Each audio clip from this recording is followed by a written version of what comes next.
Hello, Bhaiya, I love you, Bhaiya. But you love me more. You love me more now.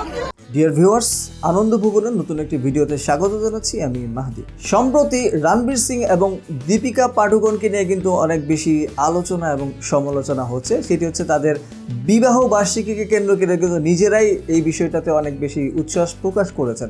আমরা দেখেছি যে রণবীর সিং একটু post দিয়েছে এবং বলেছে যে আমি ফেসিয়াল করেছি এবং সেটার উদ্দেশ্য হচ্ছে তাদের বিবাহ বার্ষিকী। এবং সেই সাথে দেখা গেছে যে দীপিকা পাডুকোন সেও কিনা ফেস প্যাক দিয়ে একটা কিন্তু ছবি সোশ্যাল মিডিয়ায় শেয়ার করেছেন।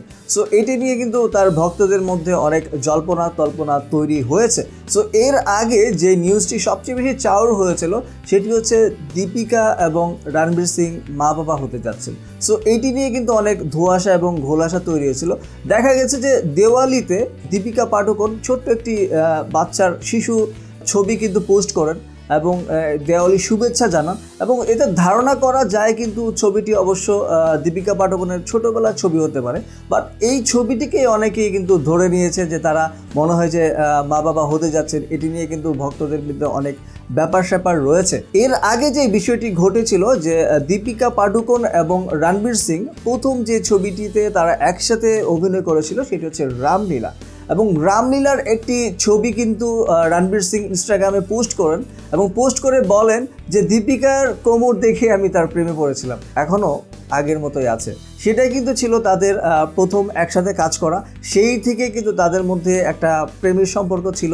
তারা কিন্তু দীর্ঘদিন একসাথে অনেক সিনেমা করেছেন এবং সম্প্রতি সময়ের কিন্তু একটি আলোচিত জুটি কিন্তু রণবীর সিং এবং দীপিকা পাডুকোন এবং তাদের ভক্তরা কিন্তু অপেক্ষায় আছে কখন রণবীর সিং এবং দীপিকা পাডুকোন মা বাবা হতে যাচ্ছেন। কিন্তু ভক্তদের হয়তো বা এখনই কোনো সুসংবাদ তারা দিতে রাজি না এবং এই যে প্রেগনেন্ট হওয়ার যে বিষয়টা এটি কিন্তু দীপিকা পাডুকোন নিজেই ধোঁয়াশাটা ক্লিয়ার করে দিয়েছেন যে না, তাদের আসলে ওরকম কিছু না, তারা আসলে বিবাহ বার্ষিকী নিয়ে একটু চিন্তা ভাবনা করছেন।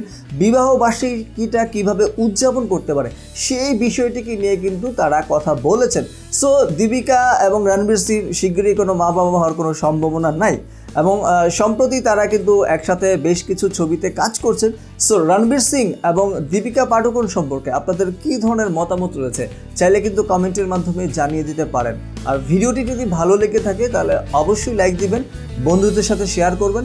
দেখা হবে পরবর্তী ভিডিওতে, অন্য কোনো বিষয় নিয়ে কথা হবে। সেই পর্যন্ত অনেক বেশি ভালো থাকবেন।